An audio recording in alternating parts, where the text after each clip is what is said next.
Hello and नमस्कार दोस्तों, स्वागत है एक बार फिर से आप सभी का मेरे YouTube चैनल जी के ज्योति पर। फ्रेंड्स, इस वीडियो में हम आपके लिए लेकर आए हैं बीपीएससी प्रधान शिक्षक परीक्षा के लिए मॉडल सेट। जैसा कि पिछले वीडियो में भी मैंने बोला था कि इस मॉडल सेट में आपको 25 इम्पॉर्टेंट सवाल मिलेंगे, जिसके थ्रू आप अपनी जानकारी को चेक कर सकते हैं और अपनी तैयारी को और बेहतर बना सकते हैं। तो वीडियो को बिना स्किप किए हुए अंत तक देखें और चैनल पर नए हैं तो चैनल को सब्सक्राइब करके बेल आइकन जरूर प्रेस करें ताकि आने वाले वीडियोस की नोटिफिकेशन आपको मिलती रहे। तो आइए शुरू करते हैं। हमारा पहला सवाल है, निम्नलिखित में से कौन से कथन सही है? एथनॉल कार्बनिक यौगिकों के लिए एक अच्छा विलायक है। एथनॉल के गलनांक व क्वथनांक पानी की तुलना में कम होते हैं। एथनॉल का उपयोग टिंचर आयोडीन में किया जाता है। तो हमारा राइट आंसर हो जाएगा ऑप्शन डी, 1, 2 तथा 3 सभी, यानी कि इसमें सारे ऑप्शन सही हैं। एथनॉल एक ज्वलनशील एवं रंगहीन द्रव्य है। इसे इथाइल अल्कोहल भी कहा जाता है। इसे पीने से मानव शरीर में उत्तेजना उत्पन्न होती है। इस कारण इसका उपयोग मादक द्रव्य या शराब के रूप में होता है। यह फलों एवं स्टार्च युक्त अनाजों द्वारा प्राप्त किया जाता है। औद्योगिक दृष्टि से इसका उत्पादन किण्वन विधि द्वारा होता है। इसका गलनांक एवं क्वथनांक पानी की तुलना में कम होता है। इसका उपयोग टिंचर आयोडीन में किया जाता है। हमारा अगला सवाल है, सिंधु घाटी सभ्यता का गोदीवाड़ा लोथल यहाँ स्थित है। गुजरात, पंजाब, पाकिस्तान, हरियाणा। तो हमारा राइट आंसर हो जाएगा ऑप्शन ए, गुजरात। सिंधु घाटी सभ्यता का गोदीवाड़ा लोथल गुजरात के भाल क्षेत्र में स्थित है। यह अहमदाबाद जिले के ढोलका तालुक में सर्गवाला ग्राम के नजदीक स्थित है। लोथल का निकटतम नगर ढोलका और बागोदरा है। हमारा अगला सवाल है, बुद्ध का अर्थ है महान विजेता, महान संत, बुद्धिमान व्यक्ति, प्रबुद्ध व्यक्ति। तो हमारा राइट आंसर हो जाएगा ऑप्शन डी, प्रबुद्ध व्यक्ति। संस्कृत और पाली भाषा में बुद्ध का अर्थ है प्रबुद्ध, ज्ञान संपन्न, जो प्रकाशमय हो। यह शब्द बुद्ध, शाक्य मुनि, सिद्धार्थ गौतम का समानार्थी बन गया है, जिन्हें गौतम बुद्ध के नाम से जाना जाता है। हमारा अगला सवाल है, सड़क पर चलते समय किसी बैलगाड़ी के पहियों की गति किसका उदाहरण है? दोलनी और घूर्णनी गति, दोलनी और स्थानांतरीय गति, स्थानांतरीय और घूर्णनी गति, केवल स्थानांतरीय गति। तो हमारा राइट आंसर हो जाएगा ऑप्शन सी, स्थानांतरीय और घूर्णनी गति। स्थानांतरीय गति के अंतर्गत कोई वस्तु एक सीधी रेखा में गति करती है, वहीं घूर्णन गति में कोई पिंड किसी अक्ष के परितः घूमता है। इस प्रकार सड़क पर चलते समय किसी बैलगाड़ी के पहियों की गति स्थानांतरित एवं घूर्णनी गति दोनों है। अब हमारा अगला सवाल है, अंतर्राष्ट्रीय ओलंपिक कमेटी का मुख्यालय कहाँ स्थित है?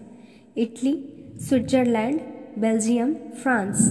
तो हमारा राइट आंसर हो जाएगा ऑप्शन बी, स्विट्जरलैंड। अंतर्राष्ट्रीय ओलंपिक कमेटी आईओसी का मुख्यालय लुसाने, स्विट्जरलैंड में स्थित है। इसकी स्थापना पियरे बैरोन डी कुबर्टीन द्वारा लुसाने के मांट रिपोज ग्राम में 21 जून 1864 को की गई थी। अब हमारा अगला सवाल है, भारत सरकार की प्रथम पंचवर्षीय योजना किस पर आधारित थी?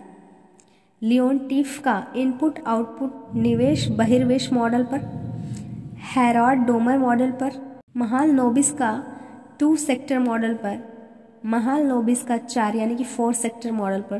तो हमारा राइट आंसर हो जाएगा ऑप्शन बी, हैरॉड डोमर मॉडल पर। भारत सरकार की प्रथम पंचवर्षीय योजना हैरॉड डोमर मॉडल पर आधारित थी, जबकि द्वितीय पंचवर्षीय योजना महालनोबिस के 2 और 4 सेक्टर मॉडल पर आधारित थी। अब हमारा अगला सवाल है, दक्षिणी आल्प्स पर्वत श्रेणी कहाँ स्थित है? ऑस्ट्रेलिया, न्यूजीलैंड, दक्षिण अफ्रीका, इंडोनेशिया। तो हमारा राइट आंसर होगा ऑप्शन बी, न्यूजीलैंड। दक्षिण आल्प्स पर्वत श्रेणी न्यूजीलैंड के दक्षिणी द्वीप के बीच से गुजरने वाला पर्वतमाला है। इस पर्वत श्रेणी की लंबाई लगभग 500 किलोमीटर है। इसी पर्वत श्रृंखला में न्यूजीलैंड का सबसे ऊंचा पर्वत आओराकी या कूक पर्वत स्थित है। दक्षिण आल्प्स पर्वत श्रेणी की ऊंचाई 3724 मीटर है। इस पर्वत श्रेणी में अनेक ग्लेशियर हैं। अब हमारा अगला सवाल है, निम्नलिखित में से कौन सा सही नहीं है? PIL public interest litigation, CNG compressed natural gas, SIT special investigation team, KYC now your customer. तो हमारा राइट आंसर हो जाएगा ऑप्शन ए, PIL। PIL का पूर्ण रूप पब्लिक इंटरेस्ट लिटिगेशन है, इसको जनहित याचिका के तौर पर भी जाना जाता है। अब हमारा अगला सवाल है, लोहे में बहुत शीघ्र जंग लगती है, वर्षा के जल में, समुद्र के जल में, आसूत जल में, नदी के जल में। तो हमारा राइट आंसर हो जाएगा ऑप्शन बी, समुद्र के जल में। लोहा पानी या हवा की मौजूदगी में जब ऑक्सीजन से अभिक्रिया करता है तो जंग बन जाता है। जंग लोहे के संक्षारण में अहम भूमिका निभाता है। ऐसा जल जिसमें नमक उपस्थित रहता है उससे लोहे में शीघ्र जंग लग जाती है, जैसे कि समुद्र का जल। हमारा अगला सवाल है, निम्नलिखित में से कौन सा परजीवी शैवाल काई का एक उदाहरण है? यूलोथ्रिक्स, सेफेल्यूरास, इंडोगोनियम, सारगैसम। तो हमारा राइट आंसर हो जाएगा ऑप्शन बी, सेफेल्यूरास। सेफेल्यूरास कवक समुदाय का एक परजीवी वर्ग है जिसके अंतर्गत लगभग 14 प्रजातियां शामिल हैं। इसका सामान्य नाम रेड रस्ट है। चाय, कॉफी, आम और अमरूद के पेड़ पौधों की पत्तियों पर परजीवी के रूप में रहते हुए ये अपना विकास करते हैं। अब हमारा अगला सवाल है, एकल ससीमाक्षी पुष्पक्रम इनमें देखा जाता है? गुलाब, चीनी गुलाब, कंदाकार, पापरा। तो हमारा राइट आंसर हो जाएगा ऑप्शन डी, पापरा। एकल ससीमाक्षी पुष्पक्रम वैसे पुष्पक्रम के लिए प्रयुक्त होता है जो एकल पुष्प से बना होता है। इसके उदाहरण है पापरा, ट्यूलिप इत्यादि। ऐसे पुष्पों को एकल तब कहा जाता है जब पौधे में सिर्फ एक पुष्प लगता है या जब पौधे की क्षैतिज शाखाओं पर एकल पुष्प लगता है। अब हमारा अगला सवाल है, किस एकमात्र देश की सीमा बिहार राज्य से जुड़ती है? भूटान, नेपाल, चीन, बांग्लादेश। तो हमारा राइट आंसर हो जाएगा ऑप्शन बी, नेपाल। बिहार के उत्तर में नेपाल, दक्षिण में झारखंड, पूर्व में पश्चिम बंगाल तथा पश्चिम में उत्तर प्रदेश अवस्थित है। अतः बिहार राज्य से एकमात्र देश नेपाल की सीमा जुड़ती है। अब हमारा अगला सवाल है, न्यूट्रॉन की समान संख्या वाले भिन्न तत्वों के परमाणुओं को क्या कहते हैं? Isotone, isobar, isotope, isomer. तो हमारा राइट आंसर हो जाएगा ऑप्शन ए, आइसोटोन। वे तत्व जिनकी परमाणु संख्या एवं द्रव्यमान संख्या दोनों भिन्न भिन्न हो किंतु जिनके नाभिक में न्यूट्रॉनों की संख्या समान हो, सम न्यूट्रॉनिक कहलाते हैं। जैसे फास्फोरस तथा सल्फर सम न्यूट्रॉनिक है क्योंकि इनमें से प्रत्येक के नाभिक में 16 न्यूट्रॉन है। हमारा अगला सवाल है, लंदन में द्वितीय गोलमेज सम्मेलन की असफलता इनकी छत्रछाया में हुआ? इमर्सन गांधी समझौता, हैले गांधी समझौता, इरविन गांधी समझौता, गांधी साइमन समझौता। तो हमारा राइट आंसर हो जाएगा ऑप्शन सी, इरविन गांधी समझौता। दूसरा गोलमेज सम्मेलन 7 सितंबर 1931 तक चला। इसमें कांग्रेस के एकमात्र प्रतिनिधि महात्मा गांधी थे। सम्मेलन के समक्ष मुख्य मुद्दा संघीय ढांचे तथा अल्पसंख्यकों के हितों की रक्षा करना था। सम्मेलन में सर्वाधिक विवाद अल्पसंख्यकों के हितों पर हुआ।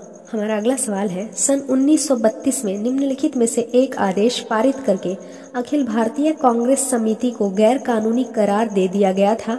वह आदेश है गैर कानूनी संघ अध्यादेश, शांति कानून का उल्लंघन, कार्यपालक अधिकार अध्यादेश, वायसराय का विशेष आदेश। तो हमारा राइट आंसर हो जाएगा ऑप्शन ए, गैर कानूनी संघ अध्यादेश। 4 जनवरी 1932 को गैर कानूनी संघ अध्यादेश के तहत कांग्रेस तथा उसके सहयोगी संगठनों को अवैध घोषित करके उनके भवन, कार्यालय तथा संपत्ति पर कब्जा कर लिया गया। प्रदर्शनकारियों पर लाठियां और गोलियां बरसाई गई। सामूहिक जुर्माने तथा अन्य दमनात्मक कार्रवाइयों के बाद भी विदेशी सामानों का बहिष्कार एवं कर बंदी के माध्यम से आंदोलन जारी रहा। अब हमारा अगला सवाल है, निम्नलिखित में से किस युक्ति साधन को विकिरण ऊष्मा का पता लगाने के लिए प्रयुक्त किया जा सकता है? द्रव थर्मामीटर, पट का अधिकतम और न्यूनतम थर्मामीटर, अचर आयतन वायु थर्मामीटर, ताप वैद्युत पुंज। तो हमारा राइट आंसर हो जाएगा ऑप्शन डी, ताप वैद्युत पुंज। ताप वैद्युत प्रभाव का आधारित ताप वैद्युत पुंज का प्रयोग ऊष्मीय विकिरण को मापने के लिए ऊष्मा संवेदक के रूप में किया जाता है। एक ताप वैद्युत पुंज के निर्माण के लिए थर्मोकपल जंक्शन पेयर को वैद्युत रूप से सीरीज में जोड़ा जाता है। सतह के निकट थर्मोकपल विकिरित ऊर्जा को मापता है। हमारा अगला सवाल है, कर्णम मल्लेश्वरी के विषय में नीचे दिए गए कथनों पर विचार कीजिए। वह अंतर्राष्ट्रीय ख्याति प्राप्त भारोत्तोलक वेटलिफ्टर है। वह कर्नाटक की है। उसने अपने नाम बहुत से रिकॉर्ड बनाए हैं। वह 130 किलोग्राम तक का भार उठा सकती थी। जब वह 12 वर्ष की थी तभी से वह भार उठाने का अभ्यास करने लगी थी। तो हमारा राइट आंसर है ऑप्शन ए, सी तथा डी। कर्णम मल्लेश्वरी का जन्म आंध्र प्रदेश में हुआ था। वे भारत की महिला भारोत्तोलक है। वे ओलंपिक खेलों में कांस्य पदक जीतने वाली प्रथम महिला खिलाड़ी है। अब हमारा अगला सवाल है, गोविंद स्वामी पिल्लई का संबंध किस वाद्य यंत्र से है? मृदंगम, तबला, वीणा, वायलिन। तो हमारा राइट आंसर हो जाएगा ऑप्शन डी, वायलिन। गोविंद स्वामी पिल्लई 1878 से 1931 तक दक्षिण भारतीय राज्य कर्नाटक के प्रसिद्ध वायलिन वादक थे। इन्होंने कर्नाटक संगीत में अपना महत्वपूर्ण योगदान दिया। दक्षिण भारत के कला एवं संस्कृति के विकास में वायलिन का अहम योगदान है। अब हमारा अगला सवाल है, रीड ओनली मेमोरी रोम का सर्वाधिक उन्नत रूप है? PROM, RAM, cache memory, EEPROM. तो हमारा राइट आंसर हो जाएगा option D, EEPROM. Electrically erasable programmable read only memory एक विशेष प्रकार का नॉन वोलाटाइल मेमोरी है जिसका प्रयोग कंप्यूटर में कम मात्रा में डाटा स्टोर करने के लिए किया जाता है। हमारा अगला सवाल है, वह कंप्यूटर प्रोग्राम जो एक प्रोग्राम अनुदेश को मशीन भाषा में एक बार में एक को अनुवादित करता है क्या कहलाता है? Interpreter, compiler, simulator, commander. तो हमारा राइट आंसर हो जाएगा ऑप्शन ए, इंटरप्रेटर। इंटरप्रेटर एक इंस्ट्रक्शन को उसी समय अनुवाद कर देता है और इसके बाद इस इंस्ट्रक्शन को उसी क्षण निष्पादित कर देता है। यह वैसे इंस्ट्रक्शन जो प्रोग्रामिंग या स्क्रिप्टिंग भाषा में लिखे गए हैं उनको पहले बिना कंपाइल किए ही सीधे मशीन लैंग्वेज प्रोग्राम में निष्पादित कर देता है। अब हमारा अगला सवाल है, ईसा पूर्व 6ठी सदी में विश्व की प्रथम गणतंत्रात्मक व्यवस्था कहाँ थी? Vaishali, Athens, Sparta, Pataliputra. तो हमारा राइट आंसर हो जाएगा ऑप्शन ए, वैशाली। पटना से गंगा नदी के पार 55 किलोमीटर दूर वैशाली स्थित है। वज्जी और लिच्छवियों के काल में ईसा पूर्व 6ठी शताब्दी में यहाँ प्रथम गणतंत्रात्मक व्यवस्था स्थापित हुई थी। अब हमारा अगला सवाल है, अभी अभी पैदा हुए बच्चे की श्वसन दर यह होती है? प्रति मिनट 32 बार, प्रति मिनट 26 बार, प्रति मिनट 18 बार, प्रति मिनट 15 बार। तो हमारा राइट आंसर हो जाएगा ऑप्शन ए, प्रति मिनट 32 बार। नवजात शिशु सामान्यतः अधिक उम्र के बच्चों और युवाओं की अपेक्षा अधिक तेजी से सांस लेते हैं। उनका श्वसन दर प्रति मिनट लगभग 30 से 60 होती है। अब हमारा अगला सवाल है, जिसके ग्रंथ में चंद्रगुप्त मौर्य का विशिष्ट रूप से वर्णन हुआ है वह है भास, शूद्रक, विशाखदत्त, अश्वघोष। तो हमारा राइट आंसर हो जाएगा ऑप्शन सी, विशाखदत्त। 4ठी शती के उत्तरार्ध तथा 5वीं शती के पूर्वार्ध में विशाखदत्त द्वारा रचित ग्रंथ मुद्रा राक्षस में चंद्रगुप्त मौर्य एवं उनके गुरु चाणक्य के विषय में विशिष्ट वर्णन है। महाकवि भास द्वारा रचित स्वप्नवास वदतम में वत्सराज उदयन एवं चंड प्रद्योत के संबंधों का उल्लेख मिलता है। अब हमारा अगला सवाल है, वल्कनीत रबड़ में कितनी गंधक अंतर्विष्ट होती है? 2%, 3 से 5%, 7 से 9%, 10 से 15%। तो हमारा राइट आंसर हो जाएगा ऑप्शन बी, 3 से 5%। वल्कनीत लचीला रबड़ वाला टायर में 3 से 5% सल्फर मिला होता है, जबकि कठोर रबड़ इबोनाइट में 32% तक सल्फर होता है। वल्कनीत रबड़ की कठोरता इसमें मिलाए गए सल्फर की मात्रा पर निर्भर करती है। हमारा अगला सवाल है, विस्फोटक नाइट्रोग्लिसरीन है एक नमक, नाइट्रोहाइड्रोकार्बन, सम्मिश्र हाइड्रोकार्बन, एस्टर। तो हमारा राइट आंसर हो जाएगा ऑप्शन डी, एस्टर। विस्फोटक ट्राइनाइट्रोग्लिसरीन एक रंगहीन तैलीय द्रव्य है। यह डायनामाइट बनाने के काम आता है। यह सांद्र सल्फ्यूरिक अम्ल व सांद्र नाइट्रिक अम्ल की ग्लिसरीन के साथ क्रिया करके बनाया जाता है। तो फ्रेंड्स, आज के लिए बस इतना ही। ये थे हमारे 25 क्वेश्चंस के सेट।